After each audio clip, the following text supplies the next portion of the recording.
No one knew why Roman emperors went mad until now.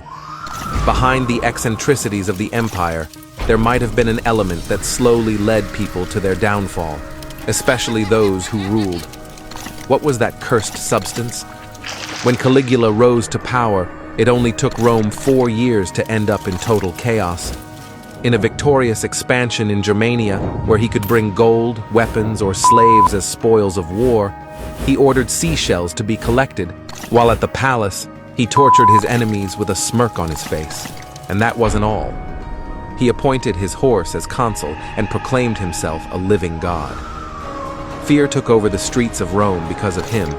However, the previous emperors and those who would come after would not be spared from this disturbing behavior, almost as if it were in their veins. Was it power? Delusions of grandeur? Antipathy? The answer differs from that, because there was a much more terrifying culprit lurking in the shadows. It is an element that was thought to be vital for the Romans, found literally everywhere, and it was accessible even to the poorest. Today, it is still used, and it is extremely dangerous. But how did it manage to destroy the minds of these emperors? It must be mentioned that this substance, despite being extremely dangerous, is found naturally on Earth, besides being abundant and very easy to work with. The first to use it were the Egyptians and Mesopotamians, around 4000 BC. Nonetheless, the Romans were not prepared for its consequences. Besides destroying the mind, the sinister substance can cause unbearable abdominal pain and seizures. What was this mysterious substance that drove Roman emperors mad? The enemy was heavy metals, especially lead.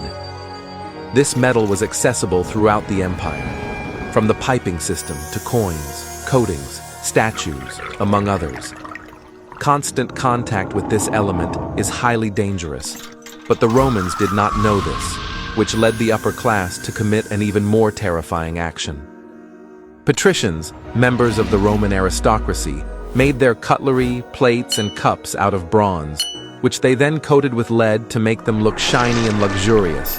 But the contact and heat of the food caused these metals to leach out, silently poisoning them.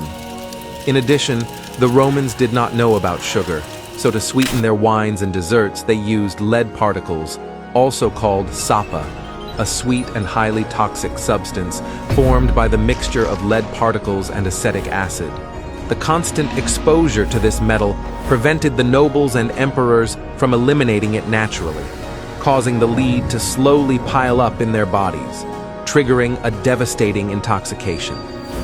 Among the most noticeable symptoms of lead poisoning is the deterioration of the nervous system, such as mental confusion, extreme mood swings, anxiety, paranoia, and in the most severe cases, delirium and madness.